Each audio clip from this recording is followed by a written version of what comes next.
The time has finally come. We are going over my top 10 favorite films of 2019.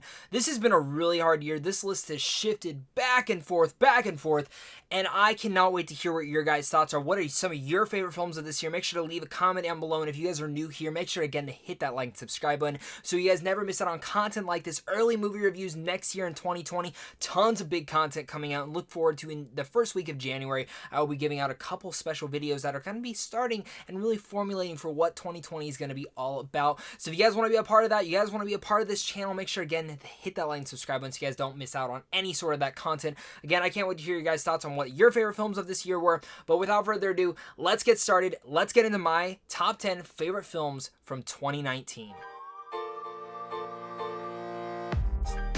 Coming down to my number 10. Now, before I really start this list, understand this. I had to have seen at least these films twice. That's kind of the preface that I made for this. If I went and saw this film twice, I felt like it deserved to be on this list. And coming at my number 10 is going to be Jojo Rabbit.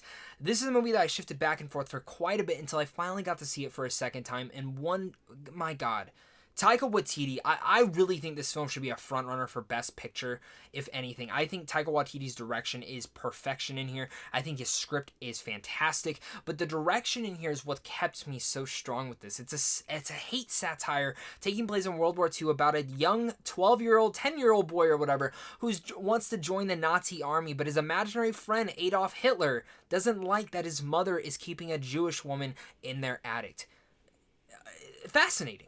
And it could have gone in the totally wrong ways, but it didn't. It went in all the best and great ways possible, and it works in all those manners because of Taika Waititi's direction, and again, because it even weaves into the performances. Taika as Hitler is funny. It's hilarious as hell. Roman Griffin Davis is one of the most genuine performances I've seen all year. Thomasin McKenzie is great, but it's Scarlett Johansson that I felt like really stole the show in this movie. And I truly feel like if it wasn't for Marriage Story, she'd be getting a lot more buzz for this film as well as Best Supporting Actress. There's a couple little things that Taika does that fit throughout the movie, and when it builds up to why he's been doing it throughout it sinks your heart. Because you might laugh here and there, but by that moment, you get emotionally enwrapped into this film and see what it is all about. It's a tough film to watch. It'll make you laugh. It'll make you cry. I absolutely love Jojo Rabbit, and it becomes my number 10. And coming on my number 9 is probably going to be on no one else's list, but it's on my list, and that is Long Shot. Now, I love putting at least one comedy in my top 10 list every single year, and Long Shot made me laugh the hardest, made me die laughing the hardest, but also made me emotionally enwrapped into this story. I'm a major fan when it comes to rom-coms. Well, I wouldn't say a major fan. I can be picky with them, but when they're done right, they are done right. And I felt Long Shot did it all in the right ways. And yeah, the coolest thing about this is I got to go to South by Southwest to get there, to be at the premiere, see Seth Rogen, see Charlize Theron in real life. But it wasn't that. I went back and saw this film at least twice more in theaters once it finally came out, and I've had it on Blu-ray and have been watching it endlessly. This is one of my most favorite films of the year because I didn't expect it to be. I kept laughing, I kept recommending it to people, and I thought one of the best things about it is the fact that it builds up Seth Rogen and Charlize Theron to become a couple in here. Two unlikely matches, because they are a long shot for each other. But the way they build it up in this movie, the way that Jonathan Levine is able to structure it within his directing is some of the strongest relationship things that I've ever been able to see in a rom-com, and it truly made me believe that they did fall in love. And while, yes, it falls into some of the things of, yeah, they might break up. Yes, this might happen. This might be a fight between them. It works for the story and it feels real. And I just really like that. And plus, did I already mention that it made me laugh my ass off? There's two lines in particular that I've been repeating all throughout the year. And coming on my number 8 is, when Martin Scorsese makes a new movie, it's most likely going to make my top 10, and that is The Irishman. I love The Irishman. It's a movie that the more and more I think about, the more I start to fall in love with. And I love that Scorsese got to make this 3.5-hour gangster epic, something I never thought we'd be able to get, but we got now. And what I always equate it to is when we go back and watch his film Silence, I love that movie besides the third act. I felt like it was very rushed and montaged through. And I felt like if The Irishman was made by a different studio, that same exact format would have happened in here and we would have montaged through the third act. And while yes, the film does feel long and you feel it by the end, I think Scorsese wanted you to feel that epic journey. Because as you're going through Frank's life and spanning many decades, You feel all the regret, the pain, the guilt that is behind him and that Robert De Niro is giving inside this performance. By the end, you are feeling all that weighted down on you as well. And I think it makes for a very wise Scorsese, and which shows how far he has come when it comes as a director. Whether we go back and look at Goodfellas and Casino to now The Irishman, we see how long he has come by. And of course, Pacino and Pesci are perfection in here. And I'll even add in, I think that if you're complaining about the runtime, whenever else are you going to get these three guys directed by Scorsese in a 3.5-hour gangster epic? Probably never. This is the Avengers of gangster films. Coming up, my number 7 is going to be Once Upon a Time in Hollywood. I'm a major fan of Tarantino as well, and when he's coming out with a new film, it's going to be one of my most anticipated films of the year, and Tarantino did not disappoint me at all when it comes to Once Upon a Time in Hollywood. It's a movie that the more and more I watch, the more I appreciate. I love just hanging out with DiCaprio, Rick Dalton, and of course Brad Pitt as his best friend, and one of the best scenes of this year is when they're just sitting on the couch watching TV and commentating. It's elements like that that make so inside baseball that makes me just fall in love with this movie and make me feel like I'm not alone, because I love movies. I love old-fashioned Hollywood, and Once Upon a Time in Hollywood dives into all that. And some people had many issues with Margot Robbie as Sharon Tate. I personally didn't. I like what she did and the essence and the soul that they brought to her inside this movie, and the way that they kind of brought the charm throughout this whole entire movie with her character is one of the strongest things that I think Tarantino did in this movie. Would I have liked for her to have had a stronger part? Absolutely. But I thought what they did with her as this kind of MacGuffin in a sense was quite unique. And I just really appreciate Once Upon a Time in Hollywood. It's one of the most entertaining films of this year. And some people hate the third act. I love the third act. Coming up, my number 6 is, a movie that I can't get out of my mind. That is Uncut Gems. Adam Sandler should be nominated for an Oscar. If not, should be one of the main frontrunners this year for the Oscars because of this movie. This is not for everyone, though. And some of the films on my list aren't going to be for everyone, especially when it comes to an A24 movie. Sometimes they make movies that just aren't for everyone. But Uncut Gems did something that, besides the last 3 minutes, literally, I have one issue with the movie, and that is the last 3 minutes, or else this film probably would have even been higher on my list. I thought the direction here was great, and it feels so improv. It feels so real. It really feels like you were in this New York City jeweler's shoes, going about in his life as he's just trying to make the most money possible, being ran off by loan sharks and many other people he owes money. And it just works because, again, I've mentioned in my review, this is one of the most frustrating characters in, cinema history, but it's Adam Sandler playing him. And he does it in such a charming way that it's hard not to root for him, even though he is a complete asshole, and he's also very frustrating, and he stresses you the hell out. There are multiple parts in this movie where you're just going, God, dude, hurry the fuck up! What are you doing? And there's other moments where you're like, oh, okay, I get what he's going with. But you still are kind of a dick and an idiot. But I get what you're doing, man. I just love this about it, and the way that Adam Sandler is able to portray him as this character is absolutely one of my favorite things of 2019. And really, this film should be for all the Oscars, and I really hope it starts getting into those nominations. And coming on my number 5 is going to be Midsommar, the director's cut. I want to preface this because I don't think if it was for the director's cut, this would not have made my top 10. Because while I really appreciated Midsommar, and I absolutely was fascinated by it because of this psychological folktale that Ari Aster decided to tell, it's the third act and some of the choices that the characters make in the original cut that I didn't fully believe and get locked into. The director's cut adds around 20 to 30 minutes into this film that actually added more to the movie than I ever expected it to add.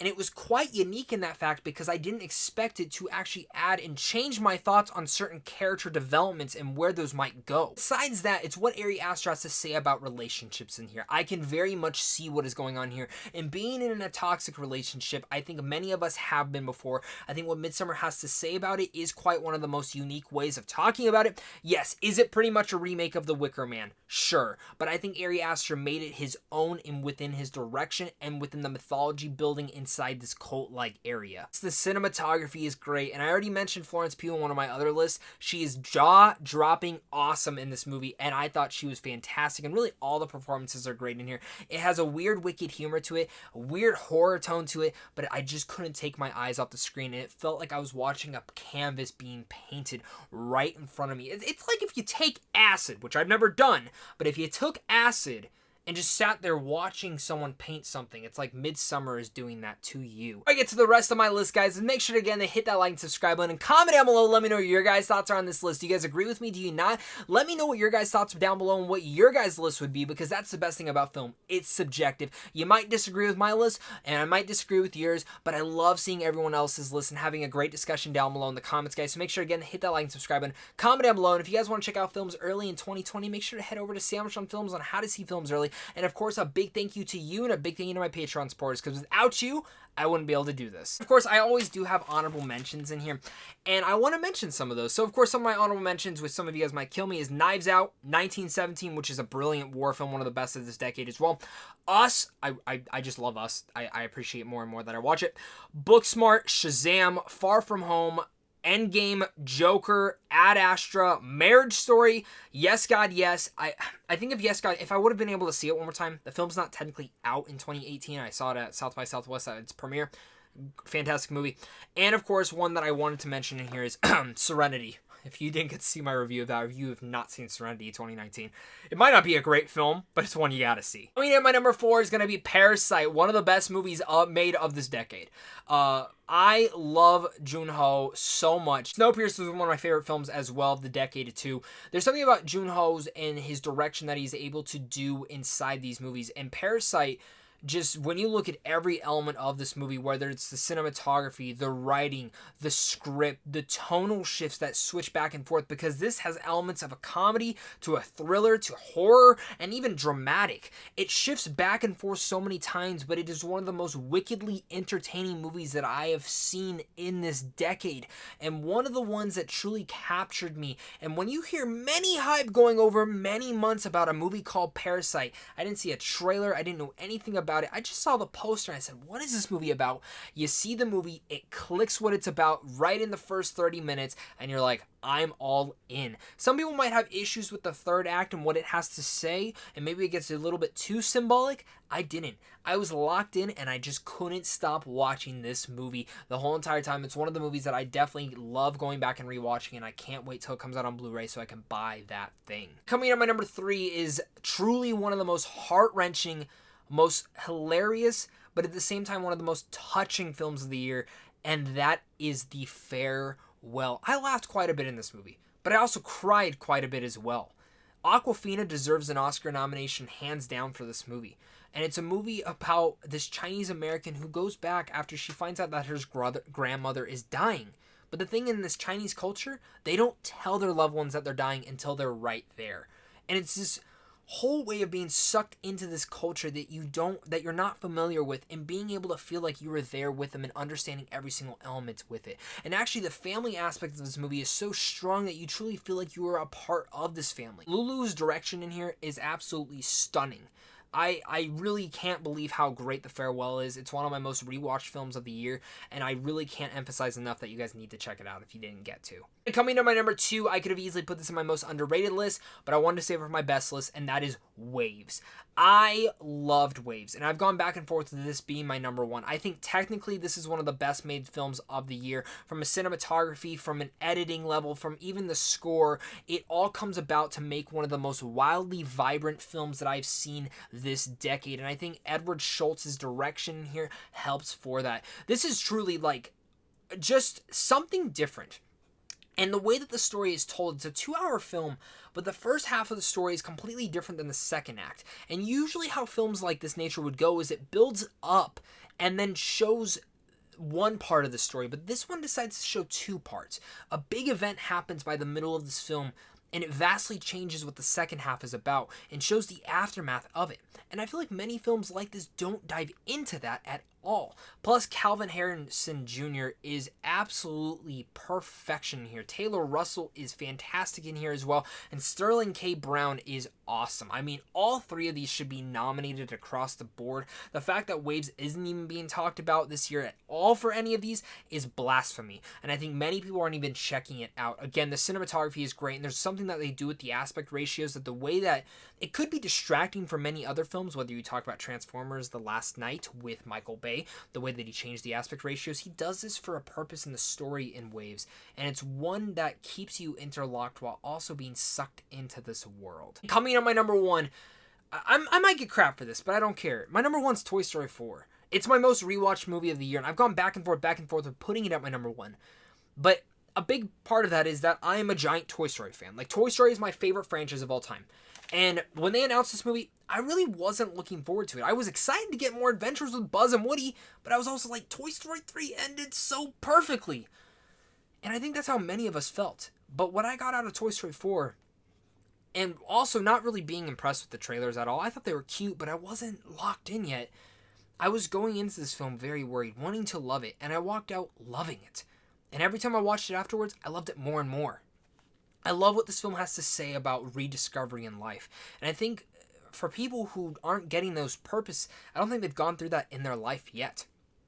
When I was back in high school, I believed that my purpose would be a track runner, and I loved running track. And then I graduated, and, that kind of faded. And you want to find your purpose in life, and I think in life, a lot of us change what our purpose is in the way that we rediscover it, and I think Toy Story 4 showed that in the way of Woody. What happens when you feel like your main purpose is done? You have to move forward. You have to move on to become happy. And I think that's what this film does. And it really resembled my choice of kind of changing and saying, I'm going to pursue this film stuff. I'm going to pursue talking about movies. And without that, I wouldn't be here. And I feel for Woody. I feel for Forky. I feel for Buzz Lightyear. I feel like you get all this stuff, and people say Buzz is an idiot in here. I don't think that. I feel like there's a discovery in there as well for him becoming this leader of the group. Same with Jesse. Would I've liked to see a little bit more of the older characters? Absolutely. But the new characters also added a lot of these elements. Ducky and Bunny have this. Duke Kaboom especially has it. And especially even Bo Peep. There's a sense of discovery in here, and Josh Cooley makes one of the best films of this year, and personally, my personal favorite of the year. I laughed, I cried, and I absolutely was blown away by this movie. I could easily say it's a predictable movie, but I think that's because I saw the trailers, and I wish I never did, because I think without that, I wouldn't have been surprised by this movie. I think Pixar takes risks, they knew what they were doing, and they didn't do this for a cash grab, and I 100% believe that because there is so much heart and passion put into Toy Story 4. And you know what? You might disagree with me. I understand that, but this is a movie that truly took my heart away, and I absolutely loved Toy Story 4. Guys, that's going to be my top 10 list of the year. There are a couple other films that I could have easily slid into here. The Lighthouse is one that I definitely wanted to check out again. Honey Boy, Little Women. There's so many different great films from this year, but this was a great list to talk about, guys. Thank you guys again so much for clicking on this, and of course, guys, make sure to look out for my top 25 films of the decade. That list should be coming out very soon. Got a couple live streams going out in the next couple of days, but of course, guys, make sure to comment down below. Let me know what your guys' thoughts are. Do you guys agree with my list? Do you not? Let's discuss it, guys. But of course, until next time, stay classy.